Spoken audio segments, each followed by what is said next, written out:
أعوذ بالله من الشيطان الرجيم بسم الله الرحمن الرحيم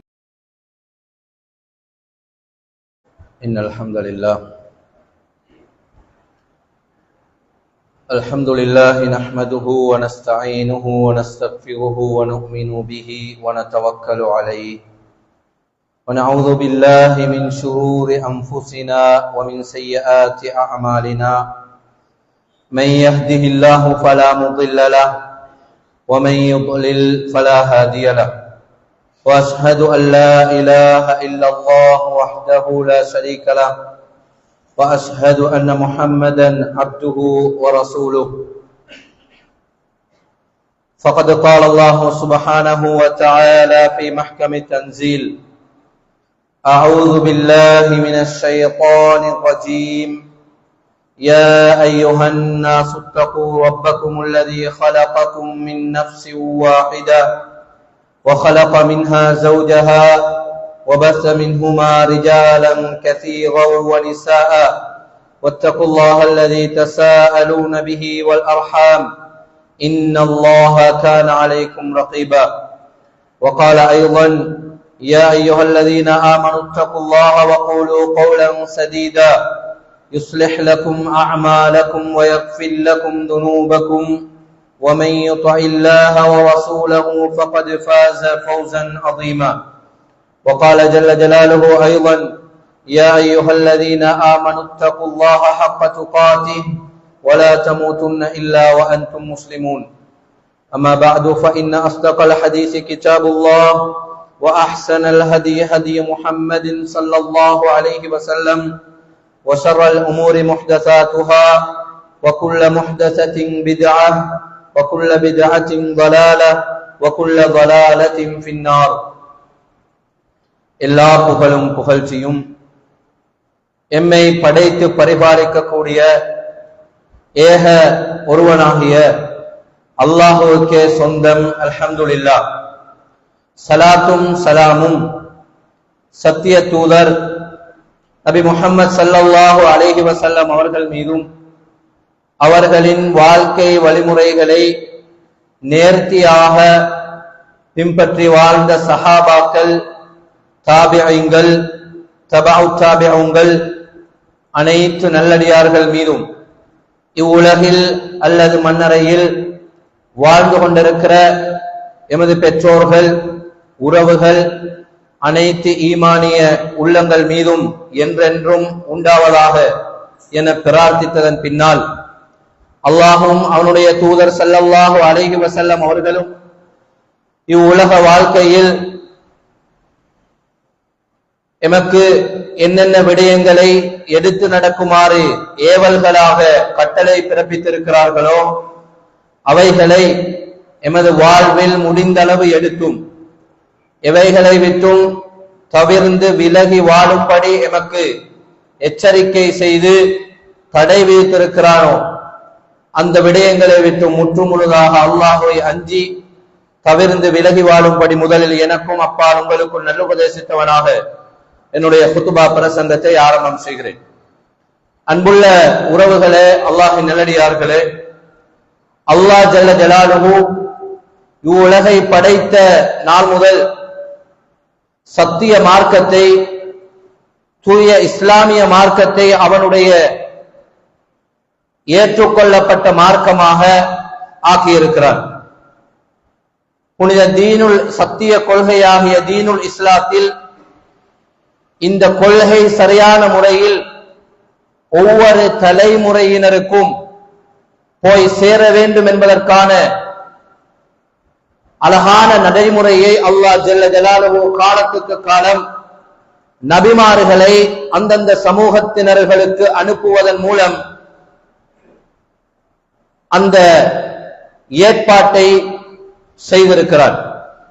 அன்புள்ள சகோதரர்களே, அல்லாஹ் குர்ஆனில் சொல்லக்கூடிய நேரத்தில் வலகத் பஅஸ்னா ஃபீ குல்லி உம்மத்தி ரசூலன் அன் இஅ்புதுல்லாஹ வஜ்தனிபுத் தாகூத், ஒவ்வொரு சமூகத்திலும் அல்லாஹ் அவனை மாத்திரம் வணங்கி வழிபடுவதற்காக அவன் அல்லாது இவ்வுலகில் அவனுடைய இபாதாக்களில் உரிமை கோரியவர்களாக, அவனுடைய இபாதாக்களில் பங்குதாரிகளாக ஆகியிருக்கக்கூடிய அந்த தாகூத்துகளை விட்டும், வணக்க வழிபாடுகள் அல்லாதவர்களுக்கு செய்யப்படக்கூடிய அந்த தாகூத்துகளை விட்டும் மக்களை அச்சமூட்டி எச்சரிக்கை செய்வதற்காக ஒவ்வொரு சமூகத்திலும் ஒரு தூதரை அனுப்பி இருப்பதாக சொல்கிறார். அன்புள்ள உறவுகளே, அல்லாஹின் நல்லடியார்களே, இந்த சத்திய கொள்கை, இந்த சத்திய மார்க்கம் ஒவ்வொரு காலத்திலும் மறுமை வரைக்கும் அல்லாஹ்வினால் பாதுகாக்கப்படுகிறது. அந்த பாதுகாக்கப்படக்கூடிய இந்த மார்க்கத்தின் பாதுகாவலர்களாக எப்படி நபிமார்கள் அல்லாஹ்வினுடைய மார்க்கத்தை பாதுகாப்பதற்குரிய பங்களிப்பை, அவர்களுடைய தூதுத்துவத்தை சிறந்த முறையில் திறன்பட செய்தார்களோ, எப்படி நபிகள் பெருமானார் ஸல்லல்லாஹு அலைஹி வஸல்லம் அவர்கள் திறன்பட தன்னுடைய தூதுத்துவத்தை பூரணப்படுத்தினார்களோ, அதே போல நமக்கும் அதே பொறுப்பு இருந்து கொண்டிருக்கிறது என்பதை ஆரம்பமாக நாம் உள்ளத்தில் ஆழ பதிய வைத்துக் கொள்ள வேண்டும். இறுதியாக அல்லாஹ்வினால் அவனுடைய மார்க்கத்தை பாதுகாப்பதற்காக அனுப்பப்பட்ட நபி முஹம்மது ஸல்லல்லாஹு அலைஹி வஸல்லம் அவர்கள் தன்னுடைய மார்க்கத்தை சூரத்துல் அலக்ல வரக்கூடிய முதல் 5 வசனங்களாகிய இக்ரா பிஸ்மி ரப்பிக்கல்லதீ ஹலக் என்று வரக்கூடிய அந்த அத்தியாயத்தினுடைய வசனங்கள் மூலம் இந்த வஹியை அல்லாஹ் ரசூலுல்லாஹி ஸல்லல்லாஹு அலைஹி வஸல்லம் அவர்களுக்கு இறக்கினார். இந்த மார்க்கம் அல் யௌம அக்மல்து லக்கும் தீனக்கும் வ அத்மம்து அலைக்கும் நிஅமதி வ ரதீது லக்குமுல் இஸ்லாம தீனா என்ற அந்த வசனத்தின் மூலம் நபிகள் பெருமானார் ஸல்லல்லாஹு அலைஹி வஸல்லம் அவர்கள் பெரும் திரளான சஹாபாக்களுக்கு மத்தியில் அந்த ஹஜ்ஜிலே இருக்கக்கூடிய சந்தர்ப்பத்தில் அல்லாஹ் இந்த மார்க்கத்தை, இந்த தூதுத்துவத்தை பூரணப்படுத்தினான். நபிகள் பெருமானார் ஸல்லல்லாஹு அலைஹி வஸல்லம் அவர்கள் சுமந்து வந்த இந்த சத்திய கொள்கையை அவர்கள் அல்லாஹ்வின் முன்னிலையில் சஹாபாக்களை சாட்சியாக வைத்து, சஹாபாக்களுக்கு முன்னிலையில்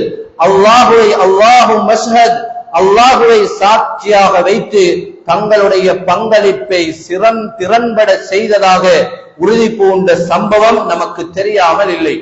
அன்புள்ள சகோதரர்களே, அல்லாஹின் நல்லடியார்களே, நபிகள் பெருமானார் ஸல்லல்லாஹு அலைஹி வஸல்லம் அவர்கள் இந்த சத்திய கொள்கைக்காக அவருடைய பங்களிப்புகள் எல்லா துறையிலும் எப்படி இருந்தது என்பதை நபிகளாருடைய வரலாறு நமக்கு சான்று பகர்ந்து கொண்டிருக்கிறது. அவர்களுடைய தியாகம், அவர்களுடைய அர்ப்பணிப்பு, அவர்கள் செய்த முயற்சி, அவர்கள் இந்த உலகத்தில செய்த பிரச்சாரத்தினுடைய முறைமை, ஆரம்ப காலகட்டத்தில் அவர் செய்த இரகசியமான முறையில் செய்த தாவா பிரச்சார முறைமை, அதற்கு பின்னால பகிரங்கமாக செய்த தாவா பிரச்சார முறைமைகள், அந்த நேரத்தில் இஸ்லாமிய அடிப்படை கொள்கைக்கு எதிராக இருந்த அந்த மக்கத்து முஸ்லிக்கீங்களுடைய அந்த எதிர்ப்புகள், அவர்கள் எந்த அளவுக்கு எதிர்ப்புகளை அல்லாஹ்வின் தூதருக்கு காட்டினார்கள் என்ற தகவல்கள் எல்லாம் அல்லாஹ்வின் தூதர் ஸல்லல்லாஹு அலைஹி வஸல்லம் அவர்கள் இந்த மார்க்கத்தினுடைய சத்திய கொள்கையை திறன்பட தன்னுடைய பங்களிப்பை செய்தார்கள் என்பதற்கு அடையாளமாக வரலாறுகளாக நமக்கு மத்தியில் பதியப்பட்டிருக்கிறது என்பதில் எந்த சந்தேகமும் கிடையாது.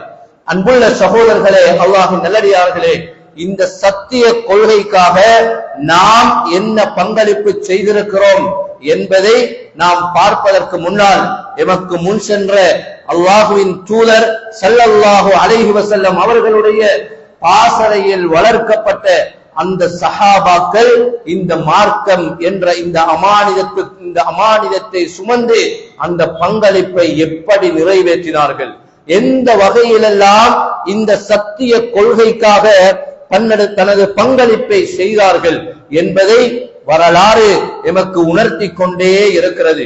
அன்புள்ள சகோதரர்களே, இந்த அனைத்து பங்களிப்பிலும் அல்லாஹ்வின் தூதருடைய காலம் தொடக்கம் எத்தனையோ விதமான மார்க்கத்திற்கான பங்களிப்பை சஹாபாக்கள், அதற்கு பின்னர் வாழ்ந்த தாபிஈன்கள், அதற்கு பின்னர் வாழ்ந்த தபஉ தாபிஈன்கள், இஸ்லாமிய நல்லறிஞர்கள், ஸலஃபு ஸாலிஹீன்கள், அனைவர்களும் தங்களுடைய அமானிதத்தை உணர்ந்து இந்த சத்திய கொள்கைக்கான பங்களிப்பை திறன்பட செய்தார்கள் என்பதில் எந்த சந்தேகமும் இல்லை.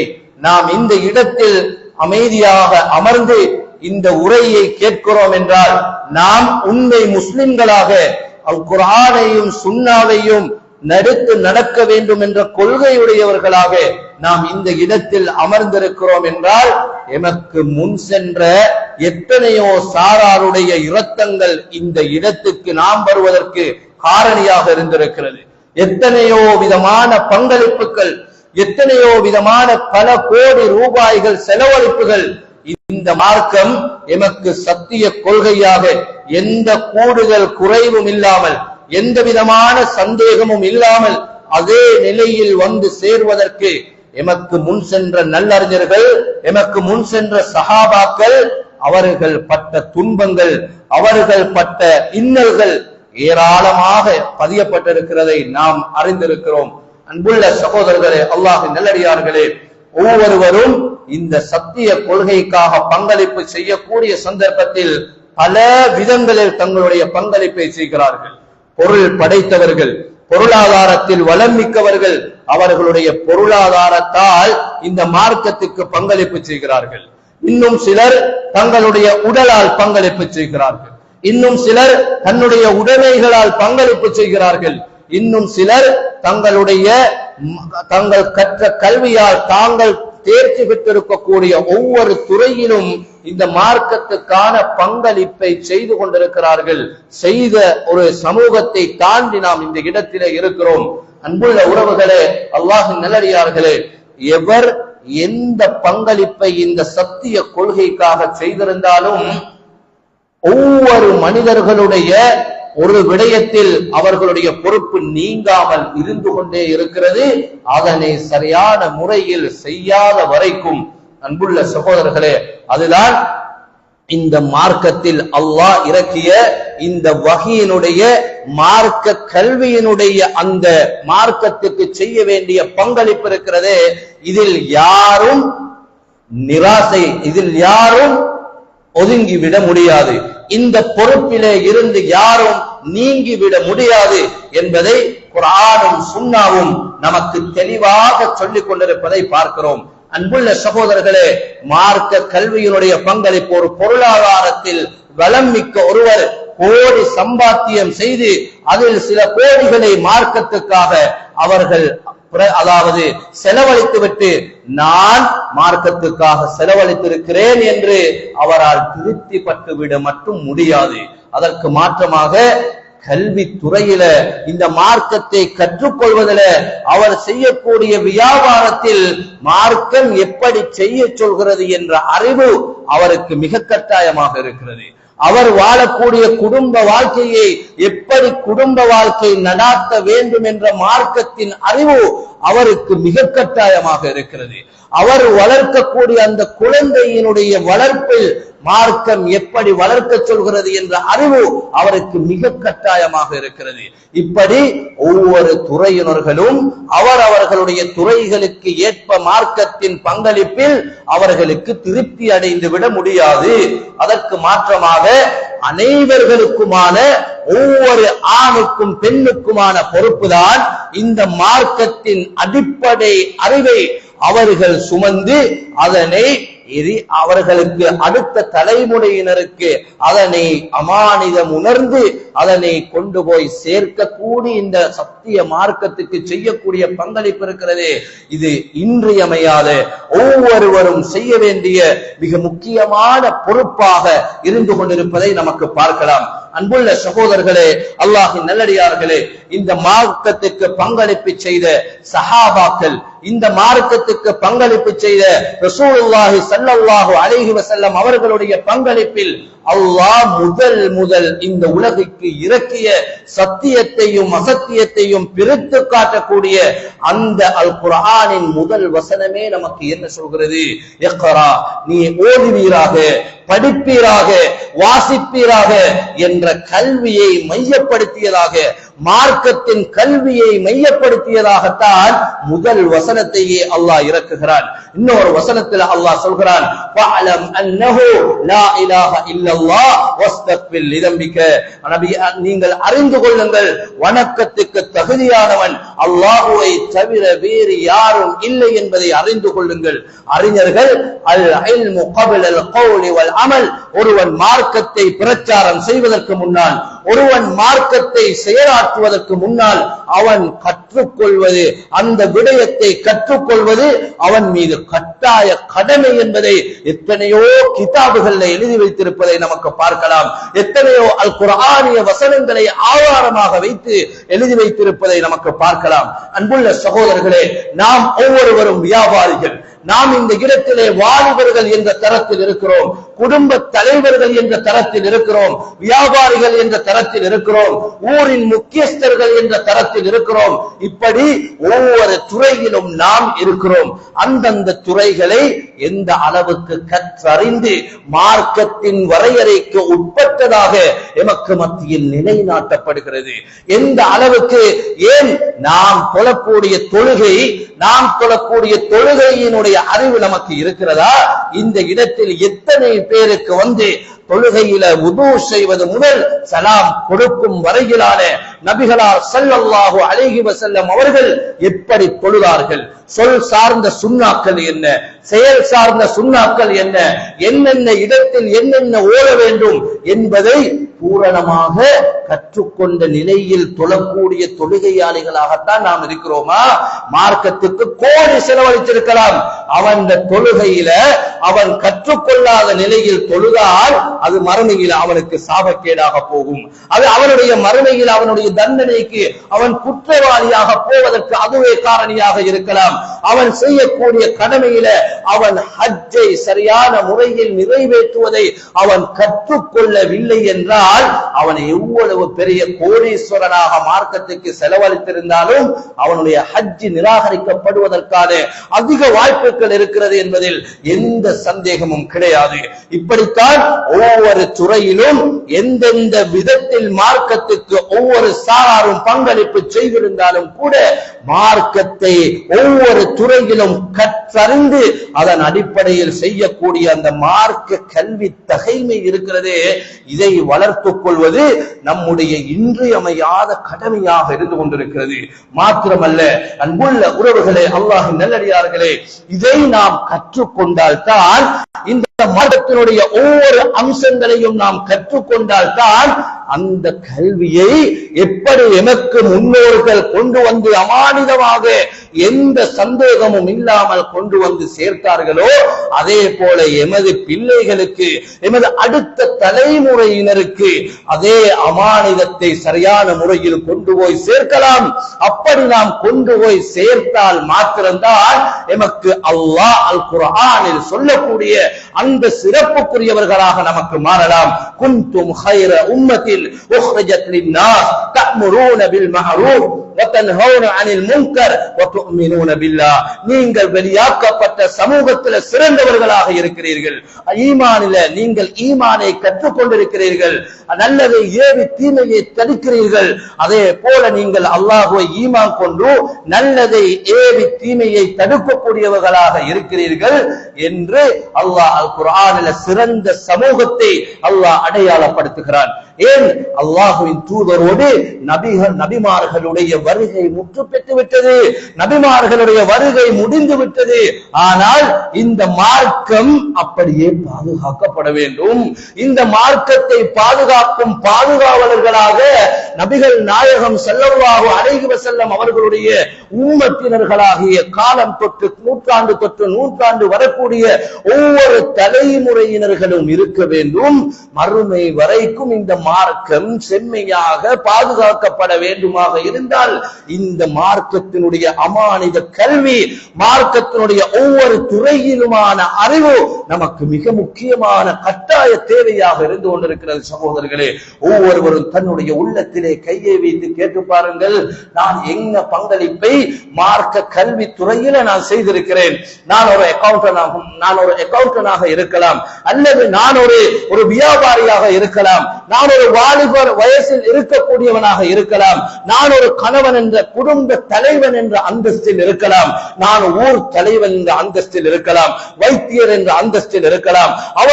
அவரவர்களுடைய அந்தஸ்தில் இருந்து கொண்டு அதை மார்க்கத்தின் வரையறைக்கு உட்பட்டதாக செய்யக்கூடிய அந்த மார்க்க அறிவு அந்தந்த துறையில் நமக்கு இருக்கிறதா? கணவன் என்ற ரீதியில் நாம் அந்த கணவனுக்குரிய பொறுப்புகளை, இஸ்லாம் சொல்லக்கூடிய பொறுப்புகளை நாம் கற்றிருக்கிறோமா அல்லது கேட்பது மாத்திரம்தான் மார்க்கமாக இருக்கிறதா? இன்று எமக்குரிய மிக கவலைக்குரிய மிக துர்ப்பாக்கியமான நிலை நமக்கு என்ன தெரியுமா? நாம் மார்க்கத்தை அதிகம் கற்றுக்கொள்வது கேட்பதின் மூலம், கற்பதின் மூலம் அல்ல.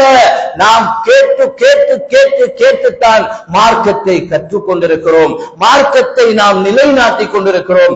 வாசித்து மார்க்கத்தை அறியக்கூடியவர்கள் அரிதாகிவிட்டார்கள். மார்க்கத்தை படித்து மார்க்க கல்வியை நாம் தேடி படித்து நாம் அவைகளை நிலைநாட்டக்கூடியவர்கள் மிக மிக குறைந்து விட்டார்கள். சகோதரர்களே, மார்க்கம் கற்றுக்கொள்ளப்பட வேண்டும். நாம் சிறிய குழந்தைகள் வலுத வாசிக்க தெரியாத தரத்தில் வயதில் இருக்கக்கூடியவர்களுக்கு எப்படி ஒரு துஆவை கற்றுக் கொடுக்கிறோமோ, எப்படி ஒரு விடயத்தை நாம் அதாவது திரும்ப திரும்ப மீட்டி மீட்டி சொல்லி அவர்களுக்கு சொல்லிக் கொடுக்கிறோமோ, உதாரணமாக அல்ஹம்துலில்லாஹ் இல்லதி அஹ்யானா பஅதமா அமாதனா வ இலைஹின் நுஷூர் என்ற இந்த தூங்கி எழுந்தவுடன் ஓதக்கூடிய துஆவை நம்முடைய பிள்ளைகளுக்கு நாம் கற்றுக் கொடுக்கிறோம். எப்படி கற்றுக் கொடுக்கிறோம்? ஒவ்வொரு நாளும் தூங்கி எழுந்தவுடனே என்ன ஓத வேண்டும் என்று அவர்கள் கேட்கிறோம், அவர்களுக்கு நாம சொல்லுறோம். அதே வார்த்தைகளை அவர்கள் கிளிப்பிள்ளைகளை போன்று சொல்லுவார்கள். அவர்கள் ஒரு வாரம் சொல்ல அது பாடமாகி விடுகிறது. இதே நிலையில தான் பெரியவர்களாக இருக்கிற எத்தனையோ கல்வி தகைமைகளில் துறை சார்ந்தவர்களாக இருக்கிற நம்முடைய மார்க்க கல்வியின் நிலை இருக்கிறது. நோன்பு வந்தா என்னென்ன கேள்விகள் எல்லாம் எமது உள்ளங்களில் எழுகிறதோ அதே கேள்விகள் அது அடுத்த நோன்புக்கும் வருகிறது என்றால் நாம் கேட்கிறோம். மூளையில ஒரு தொங்கல் அது பதியப்பட்டிருக்கும். மீண்டும் ஒரு முறை அந்த பிரச்சனை வர்ற நேரத்தில் மூளைக்கு கோல் அடிக்கிறது. இந்த பிரச்சனை என்ன 8-11, இது என்ன பிரச்சனை, இது என்ன 23-8, இது என்ன பிரச்சனை, சர்வதேசமா அதாவது தேசியமா? இப்படி நாம் ஒவ்வொரு முறையும் எமது மார்க்க கல்வியினுடைய நிலை கேட்பதின் மூலம் மார்க்கத்தை நிலைநாட்டிக் கொண்டிருக்கக்கூடியவர்கள் தான் அதிகம் என்பதை தவிர, மார்க்கத்தை கற்றுக்கொண்டு அந்த அமானியத்தை அந்த மார்க்கத்துக்காக நாம் செய்ய வேண்டிய உண்மையான பங்களிப்பு விடயத்தில் மிக மிக பலவீனமானவர்களாகத்தான் நாம் இருக்கிறோம். அன்புள்ள சகோதரர்களே, இதனுடைய விளைவை நாம் ஒவ்வொரு நாளும் அனுபவித்துக் கொண்டிருக்கிறோம். இதனுடைய விளைவு ஒவ்வொரு துறையிலும் நாம் அனுபவித்துக் கொண்டுதான் இருக்கிறோம். பாடசாலையில மார்க்கத்தை சரியான முறையில் நிலைநாட்டும் விடயத்தில் எத்தனையோ பிரச்சனைகளை எதிர்நோக்குகிறோம். ஒவ்வொரு துறையிலும் நாம் மார்க்கத்தை நிலைநாட்டும் விடயத்தில் எத்தனையோ விடயங்களை நாம் எதிர்நோக்குகிறோம். ஏன் அல்லாஹ் அருள் செய்த சிலர்களை தவிர சில பள்ளி வாயல் நிர்வாகிகள் கூட அல்லாஹ் என்றால் யார், அல்லாஹுவை பற்றி அறிவில்லாமல், மார்க்கத்தை பற்றிய அடிப்படை கொள்கை தெளிவில்லாமல், மார்க்கம் என்றால் என்ன, சுன்னா என்றால் என்ன, பிதஅத் என்றால் என்ன, எந்த விடயத்தில் உடன்படலாம், எந்த விடயத்தில் உறுதிமிக்கவர்களாக உடன்படக்கூடாது, வேறு சமூகத்தினர்களோடு சமயங்களோடு என்ற அடிப்படை அறிவு இல்லாத நிலையில நாம் எத்தனை பேர் அகைதாவுக்கு முரண்பாடான செய்திகளை, அகைதாவுக்கு முரண்பாடான விடயங்கள்ல நாம் பள்ளி நிர்வாகிகள் என்ற ரீதியில் நாம் ஈடுபட்டுக் கொண்டிருக்கிறோம். எத்தனையோ இடங்கள்ல அகைதாவுக்கு முரண்பாடான காரியங்கள்ல நாம் கலந்து கொள்கிறோம். சகோதரர்களே, ஏன் மார்க்கத்தை அந்தந்த துறைகளில் பள்ளி நிர்வாகியா அடிப்படை மார்க்க கல்வி இருக்கிறதா? ஈமான் என்றால் என்ன என்று தெரியுமா? அல்லாஹ்வை பற்றி அறிந்திருக்கிறாரா? மார்க்கத்தை பற்றி அறிந்திருக்கிறாரா? விஜயத்து என்றால் என்ன என்று தெரியுமா? சுன்னாவினுடைய மகத்துவம் தெரியுமா? சஹாபாக்களை பற்றி தெரியுமா? சஹாபாக்கள் செய்த தியாகங்கள் தெரியுமா? இப்படி அடுக்கிக் கொண்டே போகலாம். அன்புள்ள சகோதரர்களே, அல்லாஹ் நல்லடியார்களே, மார்க்கத்துக்காக செய்த பங்களிப்பில் ஏராளமாக சஹாபாக்கள் இந்த மார்க்கத்துக்காக பங்களிப்பு செய்தார்கள். இந்த மார்க்கத்துக்காக சஹாபாக்கள் செய்த பங்களிப்பில் குடும்பமாக என்ன பங்களிப்பை மார்க்கத்துக்காக செய்தார்கள். யாசிருடைய குடும்பம் அல்லாஹ்வின் தூதர் ஸல்லல்லாஹு அலைஹி வஸல்லம் அவர்கள் சப்ரன் யா அஹ்ல யாசிர் என்றார்கள். யாசிருடைய குடும்பமே, நீங்கள் பொறுமையாக இருங்கள், உங்களுக்கு சுவர்க்கம், வாக்களிக்கப்பட்ட சுவர்க்கம் இருக்கிறது என்று ஆறுதல் சொன்னார்கள். மார்க்கத்துக்காக முழு குடும்பமாக துன்பத்தை அனுபவித்தார்கள். எங்களுக்கு இந்த மார்க்கத்தை கொண்டு வந்து சேர்ப்பதற்காக நாம் இந்த மார்க்கத்துக்காக என்ன பங்களிப்பு செய்கிறோம்? அன்புள்ள சகோதரர்களே, சிறுவனாக அலி இப்னு அபூ தாலிப் ரலியல்லாஹு அன்ஹு அவர்கள் என்ன பங்களிப்பை இந்த மார்க்கத்துக்கு செய்திருக்கிறார்கள் என்பதை நாம் அறியவில்லையா? எந்த அளவுக்கு ஒரு ஃபகீஹாக, ஒரு மார்க்க அறிஞராக இந்த மார்க்கத்திலே அலி இப்னு அபீ தாலிப் ரலியல்லாஹு அன்ஹு அவர்கள் இருந்தார்கள். அதே போல வீரனாக உமர் இப்னு ஹத்தாப் ரலியல்லாஹு அன்ஹு அவர்கள் இந்த மார்க்கத்துக்கு என்ன பங்களிப்பை செய்தார்கள்? காலித் இப்னு வலீத் ரலியல்லாஹு அன்ஹு அவர்கள் என்ன பங்களிப்பை இந்த மார்க்கத்துக்காக செய்தார்கள் என்ற விடயத்தை நாம் அறியாமல் இல்லை, வரலாறுகள் நமக்கு தெரியாமல் இல்லை. தோழனாக அபூபக்கர் சித்தீக் ரலியல்லாஹு அன்ஹு அவர்கள் அல்லாஹ்வின் தூதர் ஸல்லல்லாஹு அலைஹி வஸல்லம் அவர்களோடு ஹிஜ்ரத் செய்த பயணம் தொடக்கம் இந்த மார்க்கத்துக்காக செய்த பங்களிப்பு நிலை என்ன நாம் அறியாமலா இருக்கிறோம். எந்த அளவுக்கு இந்த மார்க்கத்துக்கு ஒவ்வொரு துறையிலும் அந்த சஹாபாக்கள் பங்களிப்பு செய்தார்கள். பெண்ணாக, பெண் என்ற இடத்தில் இருக்கக்கூடியவர்கள் ஹதீஜா ரலியல்லாஹு அன்ஹா, ஆயிஷா ரலியல்லாஹு அன்ஹா, ஹஃப்ஸா பின்த் உமர் ரலியல்லாஹு அன்ஹா, சுமையா ரலியல்லாஹு அன்ஹா மார்க்கத்துக்காக உயிர் தியாகம் செய்த முதல் பெண்மணி என்ற அந்தஸ்தை பெறுகிறார்களே. இந்த மார்க்கத்துக்கு செய்த பங்களிப்பினுடைய சஹாபாக்களின் நிலையை பாருங்கள். ஆனால் நம்முடைய மார்க்கத்தின் பங்களிப்பினுடைய நிலையை நாம் ஒரு கணம் சிந்திக்க வேண்டும். ஒரு அடிமையாக இருந்த பிலால் ரலியல்லாஹு அன்ஹு அவர்கள் இந்த மார்க்கத்திற்காக என்ன பங்களிப்பை செய்திருக்கிறார்கள் சகோதரர்களே. தனவந்தர்களாக இருந்த எத்தனை சஹாபாக்கள் இந்த மார்க்கத்திற்கு பங்களிப்பு செய்திருக்கிறார்கள்.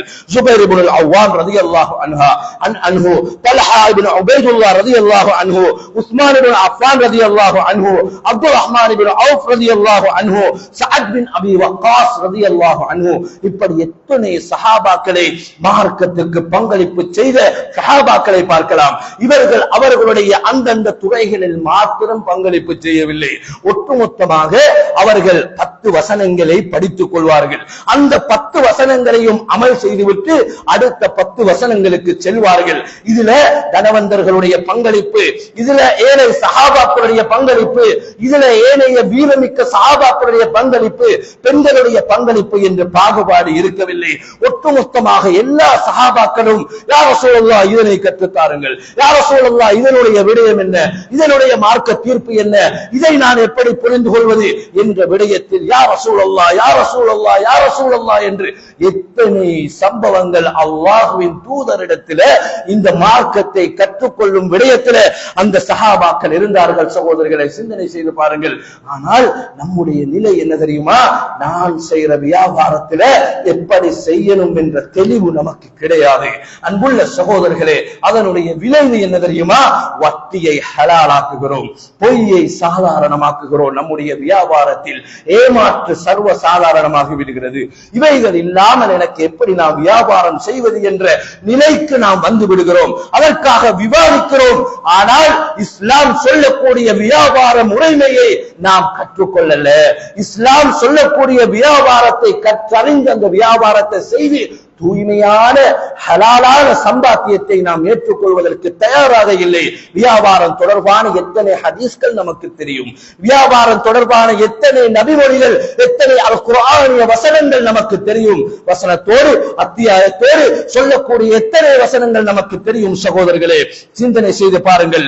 அதே போல ஒரு கணவனாக இருந்து குழந்தை வளர்ப்பு விடயத்தில் எத்தனை விடயங்கள் எனக்கு தெரியும். குடும்ப வாழ்க்கை விடயத்தில் நான் செய்ய வேண்டிய பங்களிப்புல இந்த மார்க்கத்துக்காக ஒவ்வொரு வீடுகளையும் பள்ளி கூடங்களாக மாற்றுவதற்கான அடிப்படை காரணிகளாக பெற்றோர்கள், தன்னுடைய தாய் தந்தையினர்கள் இந்த மார்க்கத்தை கற்றறிந்து அவர்களுக்கு சிறிய வயதிலேயே மார்க்கத்தின் அடிப்படையை, அல்லாஹ்வை பற்றிய அறிவை, ஈமானுடைய அம்சங்களை, கொள்கையினுடைய இஸ்லாத்தினுடைய கடமைகளை சரியான முறையில் புகட்டுவார்களாக இருந்தால், இந்த குடும்பமாக இருந்து புகட்டுவார்களாக இருந்தால், நிச்சயமாக ஒரு செழிப்பான ஒரு மார்க்கத்தின் பேரில் மறுமலர்ச்சியுடன் கூடிய ஒரு குடும்பத்தை எமக்கு வளர்த்தெடுக்கலாம். ஆனால் இப்பொழுது தன்னுடைய பெற்றோர்களுக்கு இருக்கக்கூடிய மிகப்பெரிய பாடே என்ன தெரியுமா? மிகப்பெரிய கஷ்டமே என்ன தெரியுமா? ஒரு வாலிப வயதில் இருக்கக்கூடிய ஒரு ஆண் பிள்ளையாக இருந்தால் அவர்களை போதை வஸ்து பயன்படுத்துவதை விட்டும் பாதுகாப்பதே மிகப்பெரிய பாடாக இருந்து கொண்டிருக்கிறது. அவர்கள் தொழுகைக்கு வாரதென்ன, அவர்களை கெட்ட நண்பர்களோடு பழகாமல் கவனித்துக் கொள்வதே மிகப்பெரிய கஷ்டமாக இருந்து கொண்டிருக்கிறது.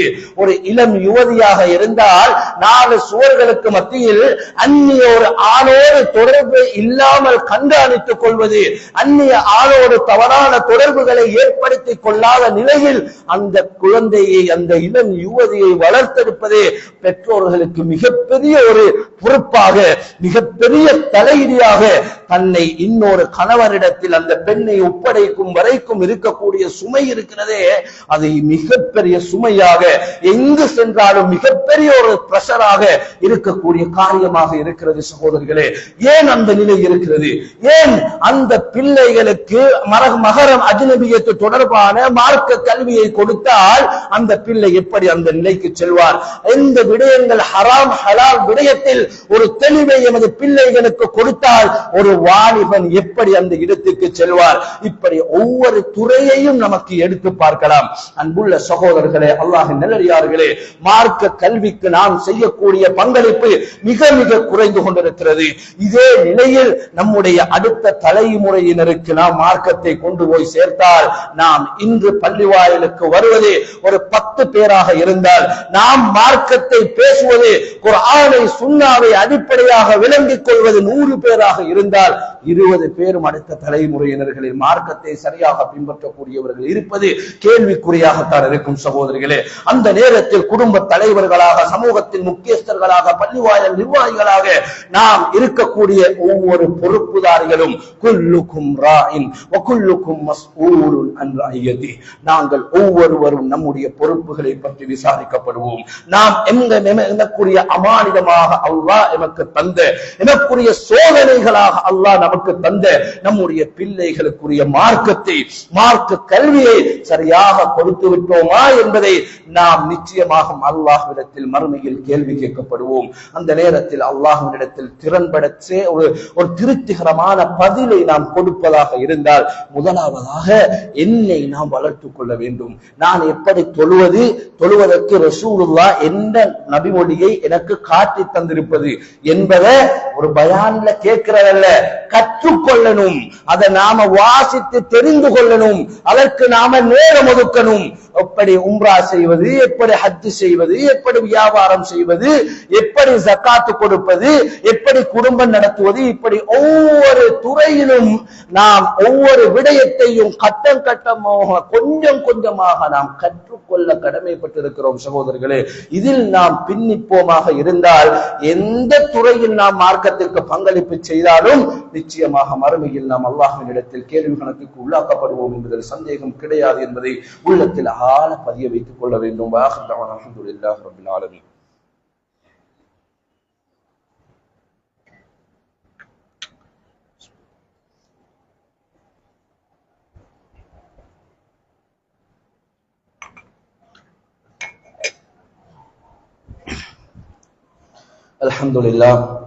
அல்ஹம்துலில்லாஹி வஹ்தா வஸ்ஸலாத்து வஸ்ஸலாமு அலா மன் லா நபிய பஅதா அம்மா பஅத். அன்புள்ள சகோதரர்களே, அல்லாஹ்வின் நல்லடியார்களே, அல்லாஹ் ஜல்ல ஜலாலுஹு இந்த மார்க்கத்தை நமக்கு அமானிதமாக தந்திருக்கிறார். எமக்கு எமது பிள்ளைகளை, எமக்குரிய ஒவ்வொரு வளத்தையும் ஒவ்வொரு நியமத்தையும் எமக்கு அமானிதமாக தந்திருக்கிறார். அல்லாஹ் நமக்கு இந்த உலகத்தில் செய்திருக்கக்கூடிய மிகப்பெரிய அருட்கொடைதான் இந்த மார்க்கத்தை நம்மை சொந்தக்காரர்களாக, இந்த மார்க்கத்தை சுமக்கக்கூடிய மார்க்கதாரிகளாக நம்மை ஆக்கியிருப்பது. எம்முடைய மார்க்க விடயத்தில் நிச்சயமாக எமக்கு எந்த காரணம் கொண்டும் ஒரு ஆலிமை விரல் நீட்ட முடியாது, எந்த காரணம் கொண்டும் இன்னொருவரை நமக்கு விரல் நீட்ட முடியாது. நாம் எதனை இந்த உலகத்தில் சம்பாதித்துக் கொள்கிறோமோ அதனைத்தான் நாம் மறுமையிலே நாம் நிச்சயமாக சந்திக்க போகிறோம், நாம் எதிர்நோக்க போகிறோம் என்ற விடயத்தில் நாம் ஆழமாக எமது உள்ளத்தில் ஆழமாக பதிய வைத்துக் கொள்ள வேண்டும். அல்லாஹ்வின் தூதர் ஸல்லல்லாஹு அலைஹி வஸல்லம் அவர்கள் சொன்னார்கள், சுஃபியான் அதாவது முஆவியா ரலியல்லாஹு அன்ஹு அவர்களை தொட்டு அறிவிக்கக்கூடிய செய்தி புகாரியில பதிவு செய்யப்பட்டிருக்கிறது. மை யுரிதில்லாஹு பிஹி கைரன் யுஃபக்கிஹு ஃபித்தீன், யாருக்கு அல்லாஹ் நலவை நாடுகிறானோ அவர்களுக்கு அல்லாஹ் மார்க்கத்தின் விளக்கத்தை கொடுக்கிறான். அல் ஃபிக்ஹு ஃபித்தீன் என்பது மார்க்கத்தின் விளக்கத்தை கொடுப்பது என்பது மார்க்கத்தை அவன் கற்றுக்கொள்வதற்காக அவன் நேரம் ஒதுக்குவான். அவன் மார்க்கத்தை கற்றுக்கொள்வது, மார்க்கத்தை விளங்குவதற்கு நேரம் ஒதுக்குவது, தொழுகையை பற்றி படிப்பதற்கு, வியாபாரத்தை பற்றி படிப்பதற்கு, குடும்ப வாழ்க்கையை பற்றி படிப்பதற்கு, ஜகாத்தை படிப்பதற்கு, ஹஜ்ஜை படிப்பதற்கு, அனைத்து விடயங்களுக்கும் கட்டம் கட்டமாக அவர்கள் மனமுவர்ந்து விருப்பத்தோடு மார்க்கத்தை கற்றுக்கொள்வதற்கு நேரம் ஒதுக்கக்கூடியவர்களாக இருந்தால் அதுதான் அடிப்படையான அவருக்கு அல்லாஹ் நலவை நாடியதற்குரிய அடையாளமாக இருந்து கொண்டிருக்கிறது சகோதரர்களே. எனவே நாம் அப்படிப்பட்ட ஒரு மனோநிலை நமக்கு மத்தியில் இருக்கிறதா? நம்முடைய பிள்ளைகளுக்கு மத்தியில் இருக்கிறதா? நம்முடைய மனைவி மக்களுக்கு மத்தியில் இருக்கிறதா? இன்று பெண்களுடைய நிலை எந்த நிலை என்று சொன்னால், நம்முடைய மனைவி மக்களை, நம்முடைய குடும்ப தலைவிகளை அவர்களை பண்படுத்தி மார்க்க கல்வியுடன் கூடிய பெண்களாக மாற்றி இருப்பது குடும்ப தலைவர்களாகிய நம்முடைய மிகப்பெரிய பொறுப்பாக இருந்து கொண்டிருக்கிறது சகோதரர்களே. கணவனுடைய கடமைகளாக இருக்கிற காரியங்களை செய்வது மாத்திரம்தான் நம்முடைய கடமை என்ற ரீதியில் அவர்களுடைய வாழ்க்கை ஓடிக்கொண்டிருக்கிறது சகோதரர்களே. அதற்கு மாற்றமாக ஒரு பிள்ளை தன்னுடைய தாயோடு மிக நெருக்கமாக முதன்மையான நெருக்கம் உள்ளவர்களாக இருப்பது தன்னுடைய தாயுடன் தான் என்பதில் யாருக்கும் இந்த இடத்தில் மாற்று கருத்து இருக்க முடியாது. அந்த தாயிடத்தில் அடிப்படை மார்க்க கல்வி இருந்தால், அந்த தாய்க்கு மார்க்கத்தினுடைய அடிப்படை அறிவு தெரிந்திருந்தால், சஹாபாக்களுடைய வரலாறை அவர்கள் படித்திருந்தால், குர்ஆனை திறன்பட ஓதக்கூடியவர்களாக இருந்தால், அல் குர்ஆனை ஓதியோடு தன்னுடைய பிள்ளைக்கு பாலூட்டுவார்கள். சஹாபாக்களுடைய வரலாறை சொல்லி சொல்லி, சஹாபாக்களுடைய ரசூலுல்லாஹினுடைய நபிமார்களுடைய வரலாறுகளை சொல்லி சொல்லி உணவூட்டுவார்கள் சகோதரர்களே. அந்த அடிப்படையில் ஒரு பிள்ளை வளர்க்கப்படுமாக இருந்தால், அந்த அடிப்படையில் அந்த சூழலில் ஒரு பிள்ளை வளர்க்கப்படுமாக இருந்தால், நிச்சயமாக அந்த பிள்ளைக்கு மார்க்கத்தை உள்வாங்குவது, அடிப்படை கொள்கையை கற்றுக்கொள்வது, ஹராம் ஹலால் விடயத்தில் தெளிவாக இருப்பது, உறுதிமிக்கவர்களாக இருப்பது, அது பல்கலைக்கழகம் சென்றாலும், அதற்கு மேல சென்றாலும், எந்த கண்ட்ரிக்கு சென்றாலும், அரபு நாடல்ல, யூரோப்பியன் கண்ட்ரியில் எங்கு சென்றாலும் அவர்களுடைய கல்வி நிலையும் மார்க்கத்தின் உறுதி தன்மையின் அடிப்படையும் அந்த குடும்ப தலைவிகளாக இருக்கிற இல்லத்தரசிகளான நம்முடைய தாய்மார்களுடைய கரத்தில் இருக்கிறது. அவர்களுடைய பங்களிப்பு மிக முக்கியமாக இருந்து கொண்டிருக்கிறது சகோதரர்களே. ஹதீஜா ரலியல்லாஹு அன்ஹா ஒரு மனைவியாக இருந்து அல்லாஹ்வின் தூதர் ஓடோடி வருகிறார். ஜம்மிலூனி ஜம்மிலூனி, எனக்கு பயமாக இருக்கிறது, என்னை போர்த்துங்கள் போர்த்துங்கள் என்று முதல் இறை வசனம் வகி இறங்கிய சந்தர்ப்பத்தில் வருகிறார். அந்த நேரத்தில் அல்லோலப்பட்டு பயப்பட்டு ஒப்பாரி வைத்து அந்த வந்த ரசூலுல்லாஹுவை இன்னும் பயப்படுத்தக்கூடியவர்களாக அந்த ஹதீஜா அம்மையார் ரலியல்லாஹு அன்ஹா அவர்கள் இருக்கவில்லை. நீங்கள் ஒரு குடும்ப உறவை பேணி நடக்கிறீர்கள், நீங்கள் சிறந்தவர்களாக இருக்கிறீர்கள், நீங்கள் வாக்குறுதிக்கு மீறாத ஒரு அமீனாக, உண்மையாளராக, நம்பிக்கைக்குரியவராக இருக்கிறீர்கள் என்று எத்தனையோ விடயங்களை சொல்லி ஆறுதல் படுத்தி அமைதிப்படுத்தி அவர்களுக்கு தைரியமூட்டினார்கள். ரசூலுல்லாஹி ஸல்லல்லாஹு அலைஹி வஸல்லம் அவர்களுக்கு வஹீயினுடைய ஆரம்ப காலத்தில் அந்த பெண்மணி இந்த மார்க்கத்துக்காக, சத்திய கொள்கைக்காக செய்த பங்களிப்பை பாருங்கள். அலி அதாவது ஆயிஷா ரலியல்லாஹு அன்ஹா அவர்களுடைய பங்களிப்பு எப்படி இருந்தது?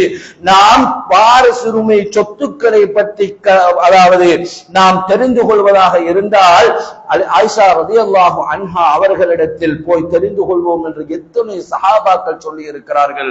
அன்புள்ள உறவுகளே, அல்லாஹ்வின் நல்லடியார்களே, ரசூலுல்லாஹி ஸல்லல்லாஹு அலைஹி வஸல்லம் அவர்களுடைய எல்லா மனைவி மக்களுடைய அறிவையும் ஆயிஷா ரலியல்லாஹு அன்ஹா அவர்களுடைய அறிவையும் வைத்து பார்க்கும் நேரத்தில் ஆயிஷா ரலியல்லாஹு அன்ஹா அவர்களுடைய அறிவு, அவர்களுடைய நுணுக்கம், அவர்களுடைய திறமைதான் முன்னிற்கிறது என்று சொல்லக்கூடிய செய்தி, அதாவது இமாம் தஹபி ரஹ்மஹுல்லாஹ் அவர்கள் சொல்லக்கூடிய செய்தி சியரு அலாமின் நுபலா என்ற நூலில் தெளிவாக பதியப்பட்டிருக்கிறது.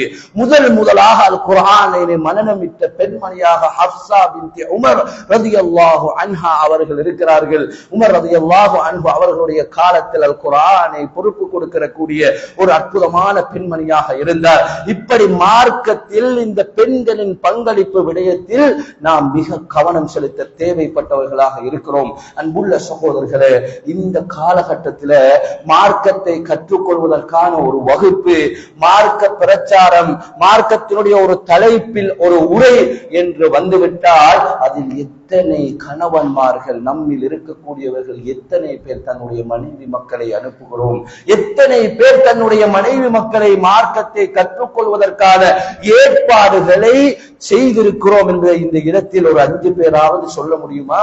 அன்புள்ள சகோதரர்களே, நாம் அருமையில மாற்றிக்கொள்ள வேண்டிய நிலை நமக்கு ஏற்படும். அந்த மார்க்கத்தில நாம அந்த மனைவி மக்களிடத்துல காற்ற ஆர்வமின்மையால், நாம் காற்ற அந்த பொதுவோக்கு தன்மையால் நம்முடைய பிள்ளைகளை அது பாதித்து விடும். நம்முடைய குடும்பத்தின் அந்த மார்க்க தரத்தையே அது தரம் குறைத்து விடும் என்பதில் சந்தேகம் இருக்கிறதா? சகோதரர்களை சிந்தனை செய்து பாருங்கள். நாளைய தினம் அதாவது வாக்கெடுப்பு நடைபெற இருக்கிறது. அல்லாஹ்வுக்காக மார்க்கத்துக்கு முரண்பாடான எந்த காரியங்களிலும் ஈடுபட வேண்டாம். அரசாங்கத்துக்கு முரண்பாடான அரச ஏவல்களுக்கு முரண்பாடான அவர்களுடைய அதாவது அவர்களுடைய வேலைகளுக்கு, அவர்களுடைய அந்த செயல்பாடுகளுக்கு அதாவது முரண்பாடாக இருக்கக்கூடிய, இடைஞ்சலாக இருக்கக்கூடிய எந்த காரியங்களிலும் சந்தாக இருந்து கொண்டு எங்களுடைய இஸ்லாமியன் என்ற தன்மையே நாம் புறக்கணித்தவர்களாக, வீணாக வாக்குவாதம் பட்டவர்களாக, வீணாக பட்டாசுகள் கொளுத்துவதன் மூலம் நாம் எமது சந்தோஷத்தை வெளிப்படுத்துகிறோம் என்ற பெயரில் எமது பொருளாதாரத்தை, எமது பணங்களை வீணடிக்கக்கூடியவர்களாக என்று இல்லாமல், நாம் அல்லாஹ் நிச்சயம் எமக்கு சிறந்த ஒரு ஆட்சியை தர வேண்டும். அந்த சிறந்த ஆட்சியை தருவதற்கு தகுதியானவன் அல்லாஹு தஆலா மாத்திரம்தான். அல்லாஹ்தான் ஆட்சி அதிகாரங்களுக்கு சொந்தக்காரன் என்ற அந்த அதீத நம்பிக்கையில் நம்மால் முடியுமான அந்த பங்களிப்பை செய்வதோடு, மார்க்கத்துக்கு முரண்பாடான நாளைய தினத்தினுடைய நடவடிக்கைகள், அதற்கு அடுத்த தினத்தினுடைய நடவடிக்கைகளில் மார்க்கத்தை ஒப்பிட்டு, மார்க்க கல்வியே என்னுடைய முஸ்லிம் என்ற அந்த பெயரை பாதுகாத்துக் கொண்டவனாக நாம் எமது நடவடிக்கைகளில் ஈடுபட வேண்டும் என்பதில் மிக ஆழமாக பதிய வைத்துக் கொள்ளுங்கள். சுபகளை இலட்சம் பார்க்கிறோம் என்ற பெயரில சுபகு தொழுகையை வீணடித்து விடாதீர்கள்.